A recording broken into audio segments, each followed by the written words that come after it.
Good morning all of you. आज हम लोग मैनेजरियल इकोनॉमिक्स के अंदर हमारा लेक्चर नंबर 19 स्टार्ट कर रहे हैं जो कि एनवलप कर्व से रिलेटेड है। एनवलप कर्व मैंने आपको 18th लेक्चर में भी बताया था कि जब हम शॉर्ट टर्म एवरेज कॉस्ट को कंबाइन कर लेते हैं और उसके बाद जो हम एक कर्व को लेते हैं जहाँ पे बहुत सारे short term average cost curve होते हैं उनको एनवलप कर्व या प्लांट कर्व भी कहा जाता है। तो आज जो हमारा लेक्चर रहेगा वो एनवलप कर्व के रिगार्डिंग रहने वाला है। तो in the short term at least some inputs of firm production are fix such as a factory कि अगर हम शॉर्ट टर्म के अंदर देखें तो जो शॉर्ट टर्म के अंदर अगर हम बिजनेस कर रहे हैं या कोई प्रोडक्शन करते हैं तो उसके अंदर कुछ जो इनपुट्स हैं हमारी फर्म के प्रोडक्शन फंक्शन के अंदर वो फिक्स होते हैं, जैसे कि factory. In the long run all inputs and factors of production can be replaced और चेंज। लेकिन लॉन्ग रन के अंदर अगर हम अपने इनपुट्स को देखें या फैक्टर ऑफ प्रोडक्शन को देखें तो उनको हम रिप्लेस भी कर सकते हैं और चेंज भी कर सकते हैं। Long run average cost curve can be seen as the lower envelope for a short run average cost curve. अगर हम long run average cost curve को देखें तो उसके अंदर बहुत सारे short run average cost curve include किए जाते हैं जिनको हम एनवलप कहते हैं, meaning that the curve lies below the short run curves. और ये जो कर्व लाई होता है long run average cost curve वो शॉर्ट रन कर्व के बिलो होता है, जैसा कि हमने पिछले 18th लेक्चर के अंदर देखा था कि बहुत सारे हमारे short run average cost curve हैं और उसके नीचे से जब हमने उन सारे कर्व्स को ज्वाइन किया और उसके नीचे से जब हमने एक long run average cost curve बनाया तो वो क्या है, envelope. Proof and such yielding this can be found online, but intuitively since any change in inputs in the short run will carry over into the long run as well। कि अगर हम proof देखें कि जो changes हमारे inputs में हो रहे हैं शॉर्ट रन के अंदर उनको हम लॉन्ग रन के अंदर भी कर सकते हैं। तो it is impossible for average cost to be driven down more in the short run than the long run. तो हम क्या देखते हैं कि जो हमारी एवरेज कॉस्ट है वो इम्पॉसिबल होती है कि जब हम शॉर्ट रन को लॉन्ग रन में ले जाते हैं। अगर कोई मेरी शॉर्ट रन की एवरेज कॉस्ट है उसको हम लॉन्ग रन में अगर लेके जाना चाहे तो वो नहीं ड्राइव होगी।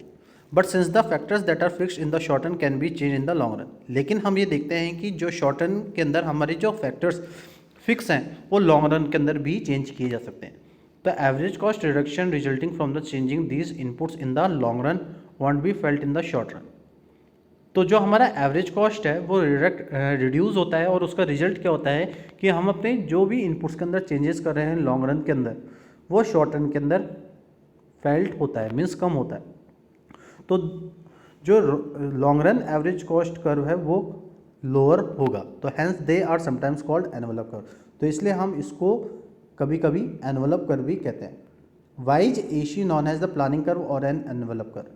ये इंपॉर्टेंट क्वेश्चन आता है इस टॉपिक से रिलेटेड और ये एग्जाम्स के अंदर बहुत बार पूछा भी गया है कि एसी को हम प्लानिंग कर्व और एनवलप कर्व क्यों कहते हैं, एवरेज कॉस्ट को ही हम प्लानिंग कर्व और एनवलप कर्व क्यों कहते हैं। तो it is called an envelope curve because it envelopes all the short and average cost curve. इसको हम एनवलप कर्व इसलिए कहते हैं क्योंकि इसके अंदर बहुत सारी short and average cost curve एक एनवलप के अंदर इंक्लूड की जाती है। All points of the possible SRAC curve will be above or on the LARC curve never below. और जो भी पॉइंट्स हैं हमारे short and average cost curve के वो long run average cost curve को बनाते हैं और वो जो long run average cost curve है वो हमारी short run average cost curve के बिलो होता है। तो this is partially due to the fact that in the short run they are fix cost while in the long run all cost are variable. तो ये एक fact है कि जो शॉर्ट रन के अंदर अगर हम देखें तो वहाँ पे फिक्स कॉस्ट फिक्स होती हैं, लेकिन लॉन्ग रन जो कॉस्ट है वो वेरिएबल होती है, मीन्स चेंजेबल होती है। तो this can also be presented by drawing the short run cost curve and the superimpose in on a graph on the long run total cost curve. तो अगर हमें इसको रिप्रेजेंट करना हो किसी ड्राइंग के थ्रू तो जो शॉर्ट रन कॉस्ट कर्व है वो किसी ग्राफ के अंदर long run total cost curve को लेके आएगा। तो SRTC mean short run total cost will always be higher than the LRTC। तो जो शॉर्ट रन टोटल कॉस्ट है वो हमेशा हायर रहेगी किससे, लॉन्ग रन टोटल कॉस्ट से, except at one point where both employ the same amount of input. और एक ऐसा पॉइंट आएगा जहाँ पे जो हमारे SRTC और LRTC mean short run total cost और लॉन्ग रन टोटल कॉस्ट है, वो सेम इनपुट्स को एम्प्लॉय करेगी। तो however in the short run the fix inputs would cause decreasing returns to product of the variable input which means it will be the cost more to produce the same quantity in the short run due to the fix cost. तो इससे क्या होगा कि जो short run है, short run के अंदर जो भी हमारे फिक्स इनपुट्स होंगे वो धीरे धीरे क्या करेंगे कि हमें डिक्रीजिंग रिटर्न के प्रोडक्ट्स देंगे जो कि हमें वेरिएबल इनपुट से मिल रहे हैं। तो इसका मतलब ये हुआ कि जो कॉस्ट है जो हमें एक सेम क्वांटिटी को प्रोड्यूस करने में लग रही है शॉर्ट रन के अंदर, वो किसी कारण से फिक्स कॉस्ट होगी। Long run is that time period when a firm can change all its inputs. In fact, there are no fixed inputs in the long run. All inputs are variable. Long run period के अंदर जो firm है वो अपने सारे inputs को change करती है और इफेक्ट है कि उसके अंदर कोई भी तरीके की फिक्स इनपुट्स नहीं होते हैं लॉन्ग रन के अंदर, और सारे इनपुट्स हमारे वेरिएबल होते हैं, उनको चेंज किया जा सकता है। Thus in the long run there is no fix cost. तो लॉन्ग रन के अंदर किसी भी तरीके की कोई फिक्स कॉस्ट नहीं होती, सारी कॉस्ट हमारी वेरिएबल होती है। तो that is why in the long run a firm can change its scale of production according to its needs. तो इसलिए हम ये कहते हैं कि लॉन्ग रन के अंदर एक फर्म है वो अपने स्केल ऑफ प्रोडक्शन को चेंज कर सकती है अपनी नीड के according. In the short run size of the plant और the scale remain fix while in the long run changes in the plant size can be made. Short run के अंदर हम देखते हैं कि जो साइज़ है प्लांट का वो हर एक स्केल के अंदर फिक्स होता है, लेकिन लॉन्ग रन के अंदर जो प्लांट है साइज़ का वो हम खुद के तरीके अकॉर्डिंग बना सकते हैं। In the long run a firm can move from one plant to another plant. Long run के अंदर एक फर्म है वो एक प्लांट से दूसरे प्लांट की तरफ मूव कर सकती है अगर वो अपने डिफरेंट कॉस्ट रिलेशनशिप को राइज करना चाहती है। तो इसी सिचुएशन से हम ये देखते हैं कि जो डिमांड है वो बिल्डअप होती है और हम लार्ज साइज प्लांट और स्मॉलर वन को बिल्ड करते हैं। हम ज़्यादा से ज़्यादा क्या करते हैं, लार्ज साइज प्लांट को बनाते हैं, सेटअप करते हैं। तो it is a mention here that long run is a planning horizon. तो यहाँ पे ये मेंशन किया गया है कि जो लॉन्ग रन है वो एक प्लानिंग हॉरिजन है in the sense that it acts as the guide to the firm relating to the future output decision. जिसका जो एक्शन है वो ये है कि वो एक फर्म को गाइड करता है कि फ्यूचर के अंदर उसको किस तरीके से अपने आउटपुट डिसीजंस लेने। We know that production take place in the short run, और हम ये कहते हैं कि जो प्रोडक्शन है वो जो सबसे ज़्यादा प्लेस होता है वो शॉर्ट रन के अंदर होता है। In brief, short run is the operating period of a firm. और हम अगर ब्रीफ में कहें तो जो शॉर्ट रन है वो किसी फर्म का ऑपरेटिंग पीरियड होता है। तो every firm aims at production for a future date and chooses many aspect of the short run situation among which the firm may choose. तो हर एक फर्म का ये एम होता है प्रोडक्शन के रिगार्डिंग कि फ्यूचर डेट या कोई भी हम एक्सपेक्ट्स चूज़ कर रहे हैं शॉर्ट रन सिचुएशन के अंदर वो हर एक फर्म में चूज़ किया जाना चाहिए। Long run average cost is derived from the SAV curve. जो long run average cost curve है वो हमें short run average cost curve से मिलती है। LAC depreciate the lowest possible average cost for the producing various possible level of output. और जो LAC वो डेप्रिशिएट कब होती है, जब वो लोएस्ट पॉसिबल एवरेज कॉस्ट को पे डिफरेंट लेवल ऑफ आउटपुट पे प्रोड्यूस करे।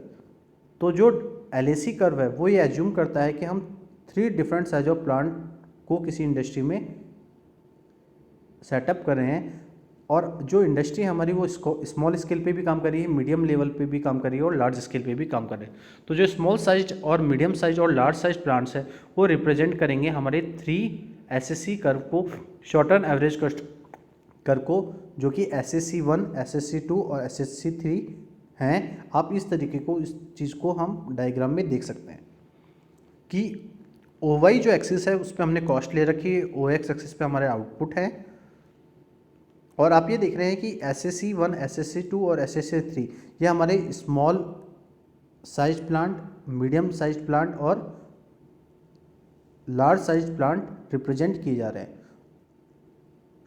और ये हर लेवल पे डिफरेंट आउटपुट हमें दे रहे हैं। तो जो SSC कर्व है हमारा वो हमें प्रोडक्शन के रिगार्डिंग इन फ्यूचर डिसीजन लेने के काम आते हैं, जो कि एक फर्म को हेल्प करते हैं कि वो अपने डिसीजंस ले सके। तो these SSC curve are also known as plant curve. तो in SSC curve, short run average cost curve को हम प्लांट कर्व भी कहते हैं। तो since we are considering the long run situation, the firm can choose any plant size in which it will operate in the future to produce a given output level at the lowest possible cost. तो हम ये consider करते हैं कि जो long run situation है वहाँ पे फर्म अपने अकॉर्डिंग ये चूज़ कर सके कि उसको किस तरीके का प्लांट साइज़ चाहिए और वो किस तरीके से अपने प्रोडक्शन को ऑपरेट करेगी फ्यूचर के अंदर, जब वो प्रोड्यूस करेगी एक गिवन आउटपुट लेवल को लोएस्ट पॉसिबल कॉस्ट पे।